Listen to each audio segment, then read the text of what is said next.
Russia, Israeli mercenaries teaming up with neo-Nazis in Ukraine. In Ukraine, Israeli mercenaries are actually shoulder to shoulder with the Azov militants, said spokeswoman Maria Zakharova. The 4th of May 2022.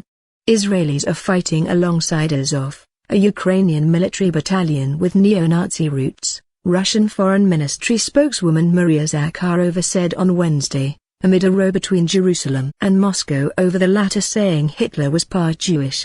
"I'll say something that the politicians in Israel who are now inflating their information campaign are unlikely to want to hear," Zakharova said in an interview with Sputnik Radio. "Perhaps they will be interested. In Ukraine, Israeli mercenaries are actually shoulder to shoulder with the Azov militants. Israel is certainly aware of this," she added. "I saw a video." The Israeli Foreign Ministry declined to comment. Last week, a video of what appeared to be Israelis fighting for Ukraine appeared on social media. Speaking in accented Hebrew, a soldier thanked the government of Israel for helping us while we fight against the Russians. They also thanked Ukrainian Rabbi Moshe Sman and wished people a happy Passover. Further details about the soldiers remained unknown. About 2,000 Israelis remain in Ukraine, most of whom are Israeli-Ukrainian dual citizens, the Israeli Foreign Ministry said. Zakharova's remarks came days after Russian Foreign Minister Sergei Lavrov sparked a dispute with Israel.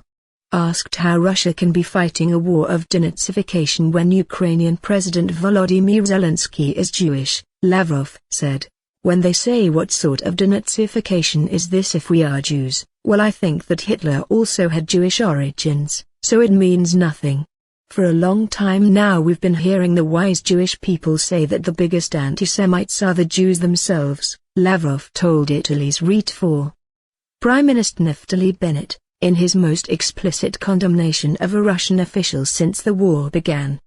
And Yair Lapid decried Lavrov's unforgivable remarks as blaming the Jews for the Holocaust, and the Foreign Ministry summoned Russian ambassador to Israel Anatoly Viktorov.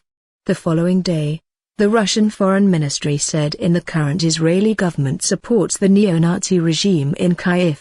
Moscow also mentioned cooperation between Jews and Nazis such as Judenrats, Jewish councils, that reported to the Nazis, while conceding that the phenomenon was marginal. Last week, a Kremlin-linked channel on the Telegram social media app accused 10 Israelis who had worked on the Ukraine-Poland border of being mercenaries, publishing their names and passport details. The list was mostly made up of Israeli diplomats and embassy security, and included Rishon-LeZion Deputy Mayor 𝗧𝗿𝗶𝗁𝗶𝗁𝗍𝗏𝗍, who led a humanitarian aid delegation to the border in early March. Azov has been the centerpiece of Russia's efforts to paint Ukraine as a country in need of denazification.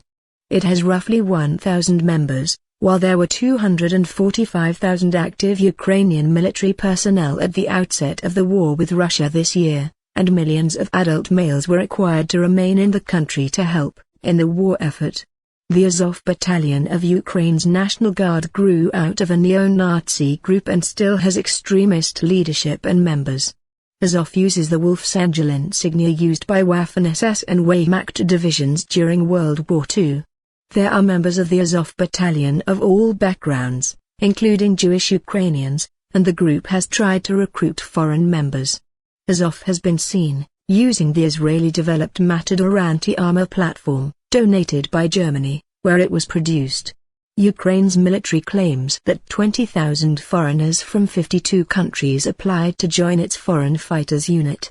Ukraine's embassy in Israel invited Israelis to volunteer, but removed the Facebook post soon after. Russia has said it would not treat foreign mercenaries as lawful combatants and would deny them their rights under international humanitarian law.